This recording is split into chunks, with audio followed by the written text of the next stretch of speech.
Hey, welcome to Passports. I'm coming to you today from Laguna Beach, California. It's a beach town near my house. And we've got an awful lot of questions, and I'm going to answer some of them today. Question number one, the main question that we get asked: how did we buy our house in Italy? Okay, I broke it down into 5 steps. The first 5 steps, then I'll do another video explaining the rest. Step number 1. Know where you want to buy. You've got to know where you want to buy your house. Check out the area, check out the surroundings, check out the little towns. And actually, it's much more expensive if you buy in a big tourist city. So just go like 3 miles out of the boundaries of the city, and then you can find property pretty inexpensive. Number 2, know how much you want to spend. Okay, you need to know how much you want to spend so that when you're searching for property, you can get in touch with a realtor, you can tell them your price range, and it's a little bit easier from there. Number 3, start searching online. Okay, it's really important. I mean, how else can you look for a home without going there if you don't start online? It's pretty similar to buying a house here. You can just Google property in Italy, property in Tuscany, but you really need to be more specific. Our town is Montecatini Terme, so we searched Montecatini Terme. We had already been there and visited, so we knew exactly the areas that we wanted to buy our property in. Okay, number 4, you need to find a realtor.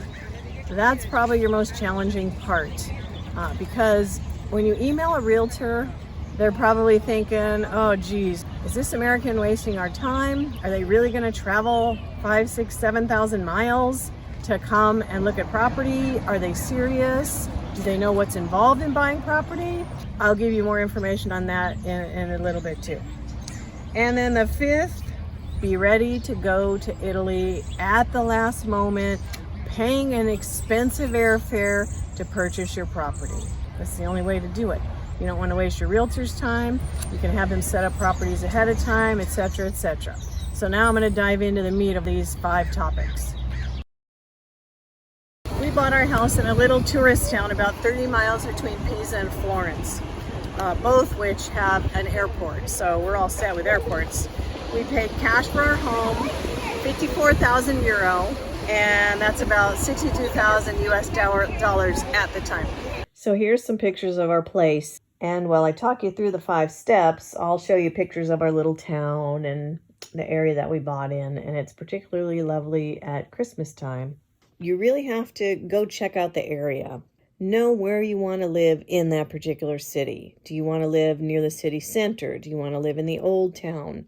Do you want to live in a residential area? And then you're going to have to know landmarks and streets because you probably don't have the luxury to stay 2, 3, 4 months looking for property. But you can, upon one visit, fall in love with a place and look around and take note of all of the landmarks and things that will identify where you need to look for property when you're looking online. You also, of course, want to know how much you want to spend.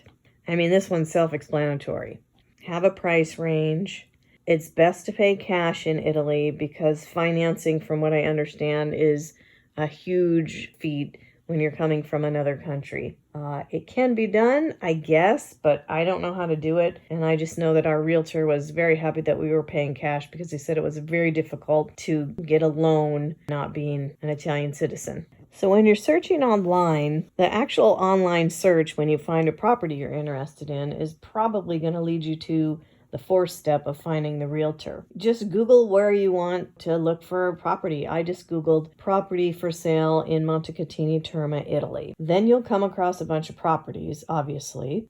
Just look for the ones in your price range. Keep in mind when you're looking for property, it's not typical for apartments, which are condominiums. They call them apartments in Europe, but it's actually what we would consider a condo. You own it. It's not something that you rent. So an apartment or a house, often, probably more often than not, they don't come with the kitchen sink. They'll just have plumbing sticking out of the wall. They won't have kitchen cabinets. They'll have bathrooms, sinks, and showers missing. So basically, you'll have to put that in yourself, and it may or may not be reflected in the price. We were really lucky, and our place came turnkey, which I admit we got a deal in this beautiful little tourist town, buying a turnkey property. It was a little 1-bedroom, 1-bath, 54 square meters. But anyway, so keep in mind that you have to, kind of check that out. So when you do find a couple of properties that you like, and again, you'll get the general vicinity, a large vicinity in the city of where you want, then you're going to have to email the realtor. Another thing about looking online is that they don't give you the exact address when you're looking. They give you a general area. So you're going to have to contact a realtor and ask for the specific address. So you're going to have to Google map it to see if it's in the area that you actually want to purchase something. So once you email the realtor, sometimes you'll get responses back and sometimes you won't. Actually, many times you won't. I probably emailed 8 or 10 different real estate agents on 8 or 10 different properties, and 2 got back to me. And one of the ones that got back to me just really seemed like he was professional and willing to help us, even though he knew we were thousands of miles away in another country. And once we got through to him and told him we were interested via email, we could take a screenshot and email him the property that we were interested in. And then he would email us back with the real address so that we could Google map it and look at it. That was really helpful. So if you're lucky enough to find a realtor who thinks you're serious and that will commit to work with you, and you can find them if you look, then you have to be ready to do number 5, go to Italy to view and buy the property. I mean, there's just no other way to do it.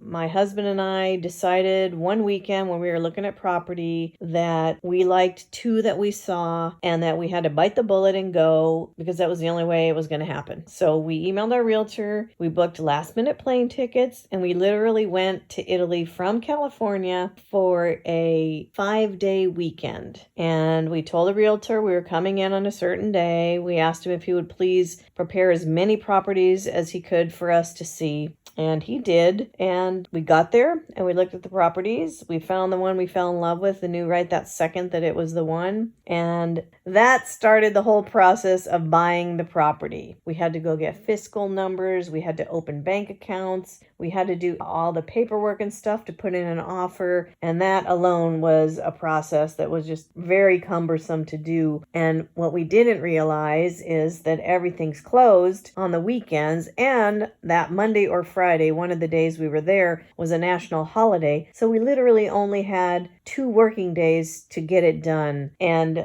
thank God for our amazing realtor, we did get it done. But I'll explain that in another video. So those are the steps of how we began the whole process to buy our house. Stay tuned for another blog where I will tell you the rest of the steps. And once we put the offer in and it was accepted, what happened after that. So thanks for watching Passports. We'll see you in the next video.